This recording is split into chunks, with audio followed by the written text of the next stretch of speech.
Hola, buenas a todos, bienvenidos a este podcast, bienvenidos a Stop Wikile en este nuevo episodio, episodio 15.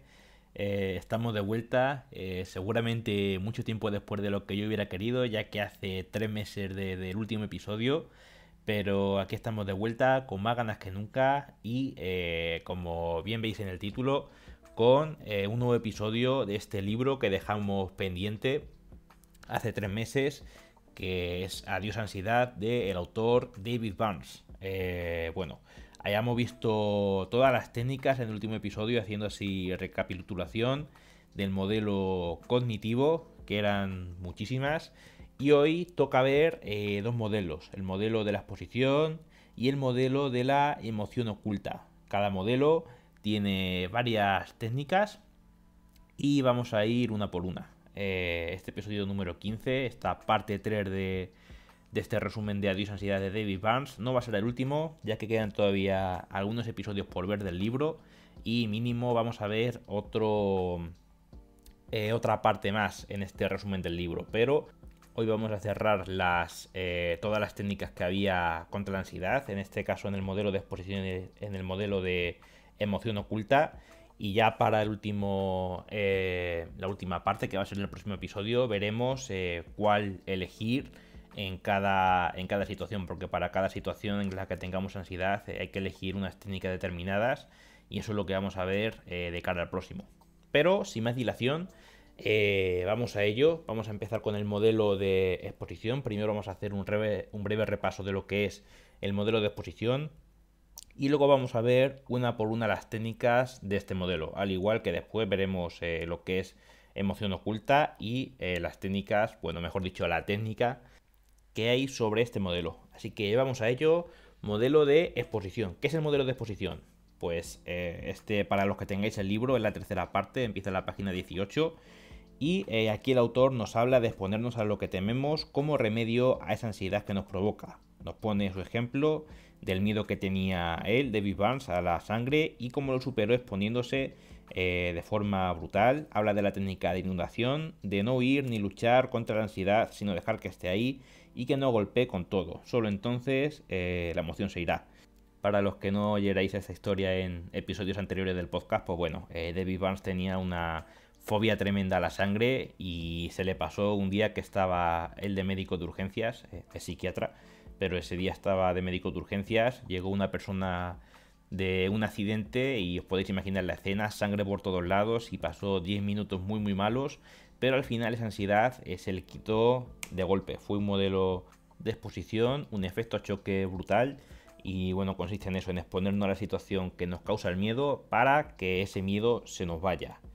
Tenemos varias técnicas en este modelo de exposición que vamos a ir viendo una por una. Dentro de la exposición clásica tenemos la que se llama exposición gradual, que es la primera que vamos a ver hoy, y consiste en lo siguiente. Cuando utiliza la exposición gradual, usted se expone a lo que teme a pequeños pasos, en pequeños pasos para que no le aterrorice tanto. Por ejemplo, si tiene fobia a los ascensores, puede subirse a un ascensor, subir un piso y bajar. Cuando esto no le dé miedo, puede subir 2 pisos en el ascensor e ir aumentando gradualmente el tiempo que pasa en él. Puede aplicarse la exposición gradual para cualquier fobia, por ejemplo, el miedo a las alturas, a las agujas o a los perros, así como otras formas de ansiedad, tales como la timidez o incluso el trastorno obsesivo compulsivo. También puede preparar una jerarquía del miedo, haciendo una lista de situaciones desde la menos amenazadora con el número 1 hasta la más amenazadora con el número 10. Puede anotar el tipo y la cantidad de exposición que practica cada día, además del grado de ansiedad que note, desde el 0% hasta el 100%. O sea, ir poquito a poco con las cosas que no den un miedo muy grande, pues hacer el paso más pequeño al que estaríamos dispuestos a realizar y poco a poco ir aumentando. Después de esa técnica, pues tenemos la que hemos visto hace un momento con David Barnes y la sangre, la técnica de la inundación, que consiste en que cuando se practica la inundación se expone de una vez a lo que teme. Por ejemplo, si usted tiene fobia a los ascensores, se puede obligar a sí mismo a subirse al ascensor y subir y bajar en él, por mucha ansiedad que sienta hasta que desaparezca el miedo. Ya no vamos de primero un piso, luego dos, luego bajamos. No, no, no. Pasar el máximo tiempo posible en el ascensor, subir hasta el último piso y bajar hasta el de más abajo. Efecto choque total y absoluto. La inundación produce mucho más miedo que la exposición gradual, pero da resultados más rápidos. Ambos planteamientos se han aplicado con éxito al tratamiento de la ansiedad, de modo que usted puede usar el que más le atraiga. Ahí estarían los dos primeros. Después tendríamos la prevención a la respuesta, la prevención de respuesta, y consiste en que, bueno, usted se niega a ceder a sus ritos compulsivos. Por ejemplo, si tiene un impulso poderoso de asomarse al interior del buzón después de hacer una carta para asegurarse que no ha quedado atascada, puede obligarse a sí mismo a marcharse sin comprobarlo. Esto es cuando tienes esta obsesión por revisar que lo que hemos hecho está bien hecho. Su ansiedad empeorará temporalmente, pero si se niega a ceder al impulso, la ansiedad acabará por desaparecer. Es como dejar una adicción pasado el síndrome de abstinencia. Sería algo un poco distinto a las dos exposiciones anteriores que hemos visto. Esta prevención de respuesta, esto sería más cuando tenemos algo compulsivo, alguna manía, pues esforzarnos lo máximo posible para no hacerlo. Esto al principio nos pondrá muy nerviosos, muy estresados, pero si aguantamos, luego va a llegar un momento en el que se nos va a olvidar y la recuperación puede ser total. Luego tendríamos la técnica de la distracción, y es que si siente ansiedad puede distraerse de los pensamientos que le trastornan. Por ejemplo, si siente pánico durante el vuelo de un avión, puede concentrarse en un crucigrama o entablar conversación con un compañero de asiento. Esa técnica da sus mejores resultados combinándola con la técnica de exposición, combinándola tanto con la técnica de exposición como con la de inundación. Quien dice un crucigrama dice, yo qué sé, jugar al FIFA móvil en el teléfono mientras vas en el avión. No sé, se consiste en afrontar ese miedo, esa cosa que nos produce pánico, pero tener algún tipo de distractor que haga que cuando nos demos cuenta, pues ya se nos haya olvidado y estemos más seguros dentro de esa situación que nos produce este miedo. Estas técnicas que hemos visto hasta ahora, dentro del modelo de exposición, hasta ahora se llaman la de exposición clásica. Vamos a pasar ahora a las que se llaman exposición cognitiva. ¿En qué consiste la exposición cognitiva? Pues en que más que exponernos al miedo físicamente, o sea, en la realidad, nos lo vamos a imaginar. Y esto lo que va a hacer es que cuando lo pongamos en práctica en la vida real, nos va a dar menos miedo porque ya no nos lo hemos imaginado y ya es como que llevamos de antemano una respuesta de cómo vamos a reaccionar ante ese miedo y es algo que nos va a hacer que tengamos menos miedo. Eh, Vamos con ello. La primera técnica de exposición cognitiva se llama inundación cognitiva. A veces no es posible exponerse a lo que se teme. Por ejemplo, si usted tiene miedo a volar, no puede hacer que se caiga un avión para superar su miedo. No obstante, puede hacer frente a este miedo con la imaginación utilizando la inundación cognitiva. Visualice que está sufriendo un accidente de avión, angústiese tanto, tanto, tanto como pueda e intente soportar la ansiedad. No luche contra la ansiedad, al contrario, intente agudizarla al máximo. Ríndase a ella y la ansiedad acabará por agotarse. Todo tiene un principio y un final, la ansiedad también. Y cuando llegamos a esa punta de la ola, a ese momento de más ansiedad, después cae en picado. Después tendríamos la técnica de la sustitución de imágenes. Sustituya una imagen temible por otra más positiva o pacífica. Si por ejemplo tiene miedo a volar, puede que esté visualizando cómo cae el avión envuelto en llamas. Esta imagen le producirá sentimiento de ansiedad intensa, algo que nos puede ayudar, si es verdad, en la técnica de la inundación cognitiva. Pero también, si queremos sentirnos más relajados, en vez de ello, podemos imaginarnos que el avión aterriza a salvo y que disfruta de unas vacaciones maravillosas con su familia. Depende si lo que queremos buscar es un afrontamiento a la ansiedad o tranquilizarnos, podemos imaginarnos una cosa o la otra. Y ambas son válidas y ambas son efectivas para ganarle un poquito a esta gestión de emociones y de la ansiedad. La siguiente técnica se llama reelaboración de recuerdos y consiste en lo siguiente. Si usted ha sido víctima de algún suceso horrible o traumático, es posible que le persigan recuerdos vívidos y dolorosos de lo sucedido. Por ejemplo, qué sé yo, un accidente de tráfico, una mala noticia por algún tipo de enfermedad, lo que sea.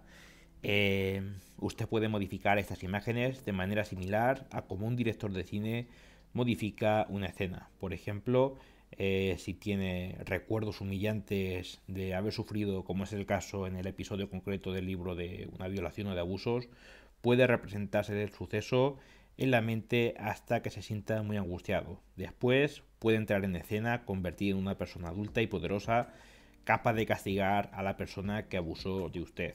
También puede interesarle hablar al niño que sufrió los abusos para poder consolarlo. Naturalmente, en este caso es su propio yo amoroso de adulto quien mantiene una conversación con el niño que lleva dentro y que se siente dolido, traicionado e indigno de ser amado. Luego tenemos como última técnica de la exposición cognitiva eh, la técnica de la fantasía temida. Esta, como dice David Barnes, puede entrar en un mundo de pesadilla digno de Alicia en el País de las Maravillas, donde sus sueños más terribles se hacen realidad. Se encuentra con un crítico hostil imaginario que lo hace trizas de la peor manera posible, atacando todas sus debilidades y defectos. Usted puede aplicar la defensa propia y discutir con el crítico, o bien la paradoja de la aceptación para desarmar al crítico. También puede combinar el paradigma de la defensa propia y la paradoja de la aceptación. Si bien parece que el crítico hostil es otra persona, en realidad no es otra persona, sino que es la proyección de nuestras propias autocríticas, las más fuertes. Hay veces que ni la persona más cruel nos criticaría con la fuerza que nos criticamos nosotros cuando cometemos un error, y lo que se trata es de personificar un poco esas críticas de nosotros mismos hacia nosotros mismos para ver que no tienen tanto sentido, para ver que no son nada reales y nada realistas. Puede practicar la fantasía temida como técnica de representación de papeles con la ayuda de un psicoterapeuta o de un amigo, o bien puede escribir a solas un diálogo de la fantasía temida sobre el papel. Después pasamos a la exposición interpersonal. Dentro de esta exposición interpersonal tenemos varias técnicas. La primera sería la práctica de la sonrisa y el saludo, que consiste en forzarse a sí mismo a sonreír y a saludar a 10 personas desconocidas al día, por lo menos. Esto sucede por el miedo que muchas personas sienten cuando tienen una timidez exagerada a que, no sé, que las critiquen, que las miren mal, que piensen mal de ellas. Pensamos que la gente es súper extrovertida y está todo el día hablando con los demás, cuando muchas veces cada uno va a su bola en realidad y no le presta mucha atención a los demás, pero cuando alguien tiene algún tipo de fobia social, alguna timidez muy fuerte, son los pensamientos que suelen ocurrir. Y bueno, saludando a 10 personas desconocidas al día, nos vamos a dar cuenta que las personas son mucho más amistosas de lo que normalmente pensamos, y se puede empezar, si nos da mucho miedo, ojo, con plantas, luego animales y por último personas.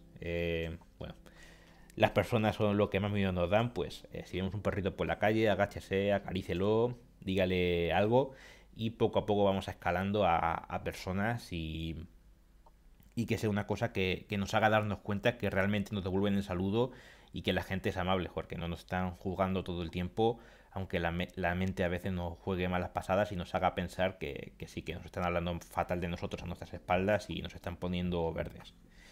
Luego tendríamos el entrenamiento del coqueteo. Habla de aprender a coquetear con la gente de manera ligera y afectuosa, en lugar de ser demasiado serio, sincero o pesado. Así consigue parecer mucho más lúdico, misterioso y emocionante. Por lo que he podido leer, es una forma de coquetear sin buscar ir a saco a por una cita, aunque bueno, si es una persona a la que a usted le gusta, se puede ser es el final, pero no necesariamente, sino más bien, pues al igual que la técnica anterior de la sonrisa y el saludo, darnos cuenta que mucha gente es amable, y que si les sonreímos, si somos simpáticos con ellos, vamos a notar un feedback y ellos también van a ser simpáticos con nosotros. Después tenemos otra técnica, que es la práctica del rechazo. Bueno, al igual que hay gente simpática, hay gente que también no va a rechazar, y esta técnica, esta herramienta va de cara a ello. Si usted tiene miedo al rechazo, intente acumular todos los rechazos que pueda para descubrir que no es ni mucho menos el fin del mundo. Por ejemplo, en vez de intentar conseguir una cita para salir con una persona, puede aspirar a recibir 10 rechazos en una semana, algo que le aseguro va a ser mucho más fácil que conseguir las 10 citas. Dice David Vance que cuando él era estudiante de medicina, un amigo de él y él salían a practicar esto juntos en Palo Alto. Al principio daba miedo, pero resultó muy liberador. Naturalmente, a base de practicarlo, puede que acabe saliendo alguna cita, pero el objetivo es recoger el máximo posible de rechazos para ver que, joder, no es el fin del mundo. Te rechazan, pues no pasa ni media. Luego tenemos la técnica de la autorrevelación. En vez de ocultar vergonzosamente su sentimiento de timidez o de nervios, lo revela de manera relajada y abierta. La idea es que la idea en la que se basa esta técnica es que el verdadero problema es su vergüenza y no la timidez. Si la vergüenza, la timidez puede ser valiosa, pues hace que parezca más encantador y vulnerable.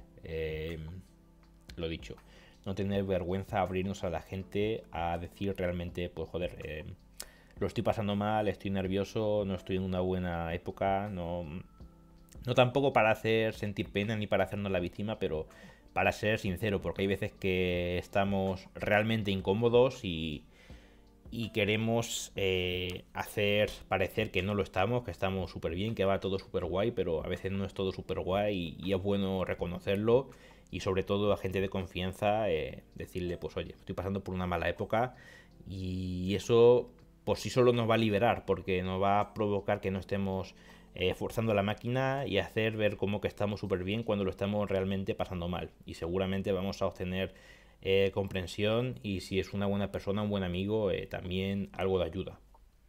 Luego también tenemos la técnica de David Letterman, que ya es la última dentro del proceso de exposición y la mejor, siempre se deja lo mejor para el final este hombre, David Vance. Consiste en que usted aprende a entablar conversaciones superfluas y desenfadadas con cualquiera, en cualquier parte, aplicando las mismas habilidades de los presentadores de los programas de entrevistas como David Letterman o Jay Leno. Aprende a centrarse en la otra persona aplicando la técnica del desarme, la empatía de pensamientos y sentimientos, las preguntas y las caricias. No en el sentido literal de la palabra, ahora lo vemos. Pone a la otra persona bajo la luz del foco en vez de intentar impresionarla hablando de usted. Si hace esto de manera amistosa y con admiración, la persona acabará normalmente por tener sentimientos positivos hacia usted. Utiliza los 5 principios de la comunicación eficaz en lugar de tratar de impresionar a los demás, siendo el centro de conversación y bueno, poner a los demás en el centro. Esto, bueno, como muchas veces cuando se sufre timidez o fobia social, nos pasa que nos sentimos muy callados, muy tímidos, que decimos a ver qué puedo decir de forma ingeniosa para sorprender a la otra persona, que piense que soy muy inteligente y que he dicho algo muy audaz. Pero a veces lo mejor no es esto, sino dejarle a la otra persona que hable de sí mismo y es la mejor forma de que realmente no parezcamos ingeniosos, sino que realmente lo seamos, porque nos estamos interesando realmente por la otra persona en lugar de estar constantemente querer estar bajo el foco. Hablándolo en ejemplos para que se entienda mejor, estos cinco principios de la comunicación eficaz son los siguientes. Se dividen en tres. Está con las iniciales IAR como oír. Está lo de la empatía, asertividad y caricias. Dentro de la empatía está la técnica de desarme. Se trataría en ver los puntos de acuerdo con la otra persona. Importantísimo esto, aunque parezca que sea algo en lo que estamos total y absolutamente en desacuerdo, pues intentar buscar ahí algo mínimo en lo que estemos de acuerdo para recalcarlo. La empatía, que consiste en ponerse en el lugar de la otra persona, mirar el mundo a través de sus ojos, no sé, sentirnos igual que se siente la otra persona para comprenderla realmente lo que nos está queriendo decir. Y la empatía puede ser de pensamientos o de sentimientos. En cuanto a los pensamientos, consistiría en repetir las palabras de la otra persona para ponerse en su lugar, animarla a que siga hablando.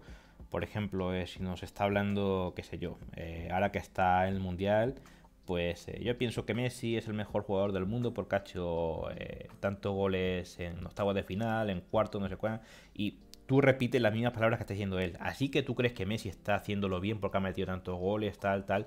Cuéntame más. O sea, realmente interesarse en lo que está diciendo la otra persona y animarle a que siga hablando. Y bueno, luego estaría la empatía en cuanto a sentimientos y consiste pues en seguir mojándonos en lo que la otra persona nos está diciendo. Pues me imagino que estará muy contento de que Messi esté haciendo tantos goles en este partido, no sé qué. Seguir un poco la corriente de la conversación y así para que pueda fluir con normalidad y sea una conversación muy cómoda y de algo que realmente le interesa a la otra persona, con la empatía ahí como punto firme. Luego también preguntas sobre el mismo tema para animar a la otra persona a hablar. También estaría la asertividad, que es otra de los otros 5 principios, el cuarto. Bueno, cuando damos nuestra opinión, aunque seguramente es más necesario escuchar que hablar, pero hay veces que estamos en desacuerdo y la forma de mostrar ese desacuerdo, de mostrar nuestra opinión, es de forma directa, sin andarnos con rodeos, pero con tacto, sin ser tampoco demasiado agresivos. Y por último, dentro del respeto, estaría el último principio, que es el principio de las caricias, y está hacer cumplidos sinceros a la otra persona, transmitir respeto y admiración. Cuando digo hacer cumplidos sinceros, es hacer cumplidos sinceros, no ser un pelota. Ahí hay una diferencia muy muy grande. Uno cuando es pelota prácticamente hace elogios que a veces no tienen sentido solamente por querer caer bien y se nota muchísimo eso. Cuando hablo de cumplidos sinceros, pues es realmente escuchar lo que está hablando la otra persona, sacar lo positivo y explicarlo con totalmente sinceridad, que no sea de forma vana, que sea totalmente realista y totalmente sincera, porque se nota muchísimo cuando es un cumplido sincero que te sale del corazón y cuando es peloteo. Y por último, la técnica de la emoción oculta. Primero vamos a ver qué es la técnica de la emoción oculta. Perdón, primero vamos a ver lo que es el modelo de la emoción oculta y luego la técnica de la emoción oculta para solapar el problema cuando la ansiedad viene de esa fuente. Así que el modelo de la emoción oculta se trata de sentir ansiedad porque hay algo que nos preocupa, pero somos demasiado amables para decirlo, nos da miedo la reacción de la otra persona, entonces no lo guardamos y sentimos mucha ansiedad. La fuente de la técnica pues es la misma, se basa en la idea de que las personas amables desarrollan ansiedad. De hecho, la amabilidad es causa de ansiedad, según el criterio de David Barnes, y a consecuencia de ella, cuando usted se siente irado o alterado, oculta sus sentimientos con tanta prisa que ni siquiera llega a darse cuenta de cuál es el problema. Aparta el problema de la atención consciente y al poco tiempo está luchando contra sentimientos de preocupación, de ansiedad o de pánico, y ni siquiera sabemos por qué. A veces para buscar el origen de la ansiedad por emoción oculta tenemos que preguntarnos cosas tales como ¿me estoy centrando en mi ansiedad para evitar algo que me altere? ¿Cuál es el verdadero problema que me molesta? ¿Albergo algún resentimiento secreto con mi cónyuge, amigo o algún colega? ¿Estoy disgustado con mi trabajo o con mi carrera profesional? ¿Qué siento en realidad con lo que está pasando en mi vida? Y bueno, cuando haya llevado el problema a la atención consciente, podrá expresar sus sentimientos o trabajar para resolver el problema que le fastidia.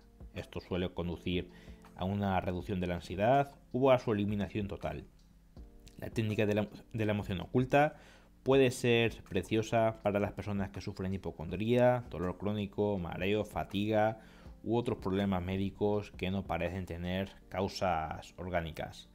En palabras de David Barnes, para definir esto, decidí asignar a este procedimiento el nombre de técnica de la emoción oculta. La técnica se basa en la idea de que cuando uno está angustiado suele evitar algún problema o sentimiento porque no quiere molestar ni herir los sentimientos de nadie.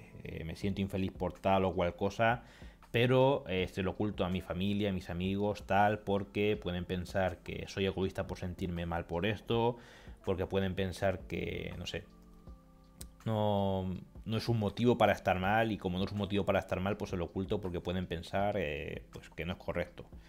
Eh, Puede que usted esté enfadado con un amigo o desee algo que cree que no debe desear. Al poco tiempo se siente angustiado y ni siquiera es consciente del problema que desencadenó la ansiedad de un primer momento. El problema que está pasando por alto suele ser algo increíblemente evidente que le está molestando ahora mismo. Es tan visible como un elefante a dos pasos, pero lo dicho, se queda en el subconsciente.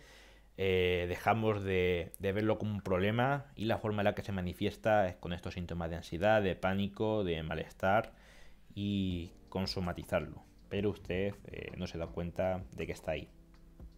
Y aquí dos cosillas que nos apunta el doctor David Barnes para sobre la amabilidad y cómo llevada al extremo puede causarnos ansiedad. Aquí está más bien la causa de estos problemas. O sea, una vez que se nos presenta el problema, nosotros actuamos de forma muy amable sin querer llamar la atención, y a causa de eso nos sentimos mal.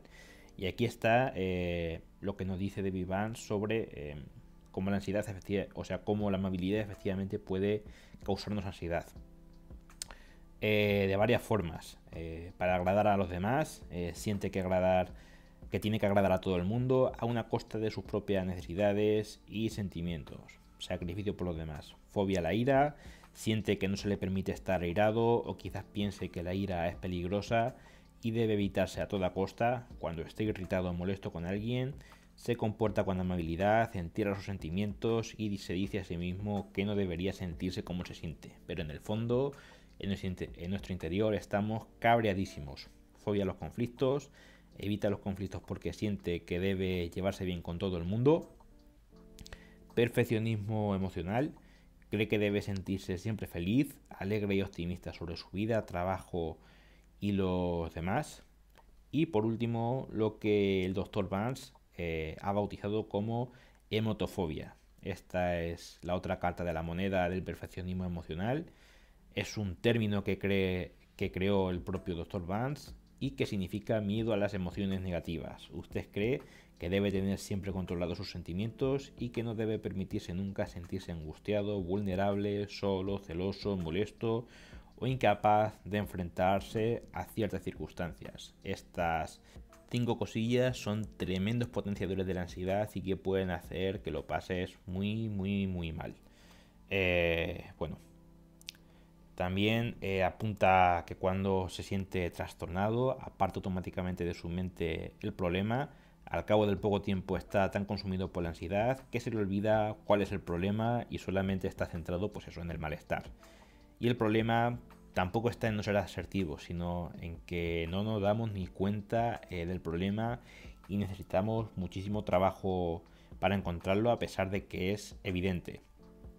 Y aquí dos soluciones, dos pasos para la solución de este problema que nos deja el doctor David Barnes. Sería el trabajo de detective y la solución.